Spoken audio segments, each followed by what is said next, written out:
m'appelle Marc Gonnet, j'ai 47 ans, j'ai une première carrière de 18 ans à Europe 1 et depuis un peu plus de 5 ans, j'ai cofondé Delight, dont je suis le directeur général.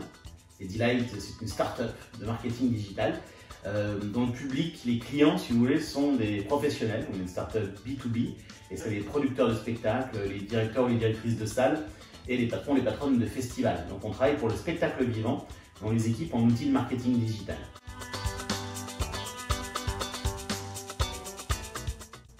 Alors, c'est assez simple, j'ai expérimenté moi-même le problème que je voulais résoudre en fait. C'est-à-dire que j'ai eu la chance dans mes dernières années à Europe 1 d'être chargé du business développement en plus du marketing. Et à un moment, on a décidé de produire nous-mêmes des spectacles. Et donc je suis devenu coproducteur de spectacles.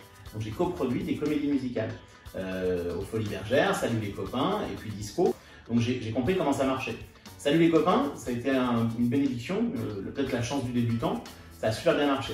Disco, ça a moins bien marché. Et quand Disco a moins bien marché, le spectacle d'après, un an après, sur les années 70, je me suis dit, bah, c'est pas grave, on s'est planté un peu sur le nom, sur l'affiche, mais on va envoyer des mails aux gens pour leur dire qu'on revient dans leur ville, on va envoyer des messages ciblés, on va faire du marketing digital. Et là, on m'a expliqué que non, parce qu'on n'avait pas les datas, c'était les vendeurs de billets qui les avaient, que même si on les avait, on ne savait pas trop comment faire, que le marketing digital, t'oubliais, tu mettais un petit peu plus d'affiches dans la rue, etc. etc. Donc, en gros, ce que j'ai compris, c'est qu'il fallait qu'on dépense 30% de notre budget en communication et qu'en fait, ça servait à peu près à rien. Et que moins on remplissait, plus on dépensait pour se rassurer. Je me suis dit, comme ça n'existait pas, il fallait faire un outil spécifique pour le spectacle vivant. Si je prends un exemple, on a le bonheur de travailler par exemple avec les Vieilles Charrues, le premier festival de France. Les Vieilles Charrues, ils ont plein de données qui sont éparses, il y en a un petit peu partout.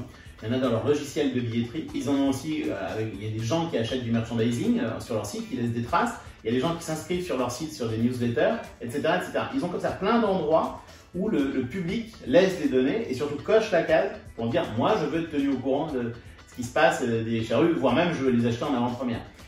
Et donc nous, notre boulot, notre métier, c'est de se brancher sur chacune de ces sources de billetterie, de maîtriser à fond tout le traitement pour transformer ces données qui à la base sont des données de vente, de transaction, en données marketing. C'est notre vraie valeur ajoutée là en fait. C'est pour arriver à transformer ça en données qui tous les jours sont actualisées et permettent de faire du marketing.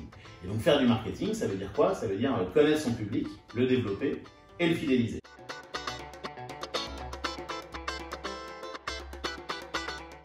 Alors ça a été le casse-tête des débuts de Delight, parce que nous au début de Delight, on pensait qu'on allait travailler avec toutes les billetteries, qu'on allait les unifier, même si on a eu la chance de rencontrer des gens incroyables dans les billetteries qui ont été très novateurs. Aujourd'hui, on a oublié cette idée-là et le sujet finalement, c'est billetterie intermédiaire, qui passe par la Fnac, Bireduc, etc., Digitic, ou billetterie désintermédiaire, c'est-à-dire des logiciels comme WizEvent, Aparté qui est le logiciel de la Fnac, Trium qui est le logiciel de Ticketmaster.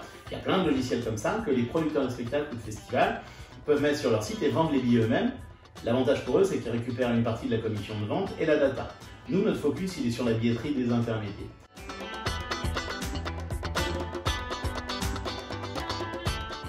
Ce prix de l'initiative numérique d'audience en 2016 a été pour nous essentiel en fait en vrai. D'abord, vous nous avez fait confiance très très tôt. Et donc le fait, dans une compétition très acharnée, d'être les gagnants de ça, ça nous a d'abord donné un petit peu d'argent, parce que c'était assez généreux à l'époque. Ça nous a cautionné, si j'ose dire. Ça nous a donné vraiment beaucoup de confiance. Et ça a été beaucoup de bienveillance aussi. Ça a été, vous savez, le petit coup dans le dos qui a été déterminant au début pour nous permettre de voir plus grand et plus fort.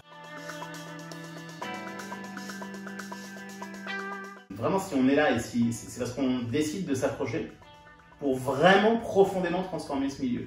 Ce n'est pas normal que des gens qui ne sont pas rentables, je vous rappelle que les chiffres du Prodis, le syndicat des producteurs de spectacles, sont sans appel. La croissance avant la crise était vraiment là de manière continue. En revanche, ce secteur perd de l'argent en moyenne.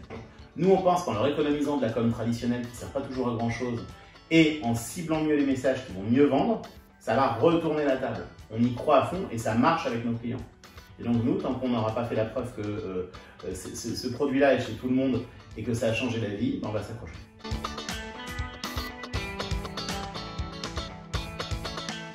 On s'est dit, toutes nos ressources, on les met pour répondre sur deux choses. On les met au service de nos clients, qui ont besoin, et on est plus fort ensemble, et on essaye d'investir. parce que je crois vraiment que ceux qui sortiront plus forts de la crise, c'est ceux qui investissent. Et pour développer un nouveau produit qui sera mature à la sortie de crise, j'espère.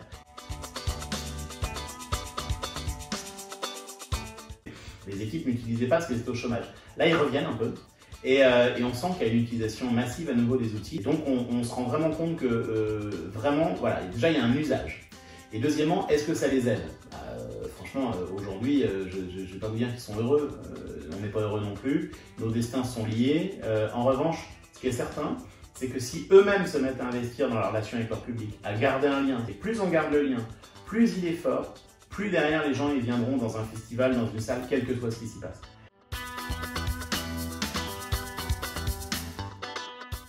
Alors Sold Out, c'est un podcast, c'est le podcast de Delight. On a fait une dizaine d'épisodes l'an dernier, ça s'est même retrouvé sur Europe 1 qui nous a appelé pour faire 2 soirées exceptionnelles cet été. Alors pourquoi on a fait ça? C'est qu'on s'est rendu compte avec mes associés que en réalité on parlait dans la com de Delight beaucoup de data science, de CNRS, d'algorithmes, etc. Et en fait, ça saoulait tout le monde. Ce qui les intéresse, c'est l'artistique, c'est les tripes, c'est la passion, c'est ressentir, c'est la musique.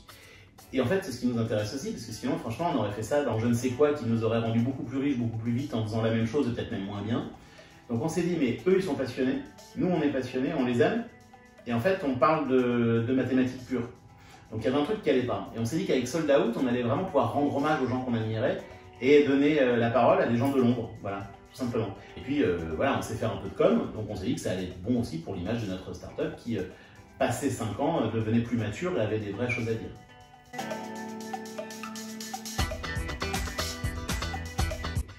Alors oui, on a investi sur un nouvel outil qui sortira après la crise et qui va être disponible très bientôt d'ailleurs en version bêta. Et c'est un outil de fidélisation client, de customer care. C'est un outil qui va permettre de gagner plein de temps à nos clients. Ce sera sans doute notre plus bel outil d'ailleurs. Ça va permettre de gagner plein de temps à nos clients parce qu'ils vont programmer des messages. Et une fois qu'ils auront programmé les scénarios, ils n'auront plus grand chose à faire que de s'intéresser à la personnalisation de la relation grâce à l'activation. Donc voilà, c'est ça cet outil.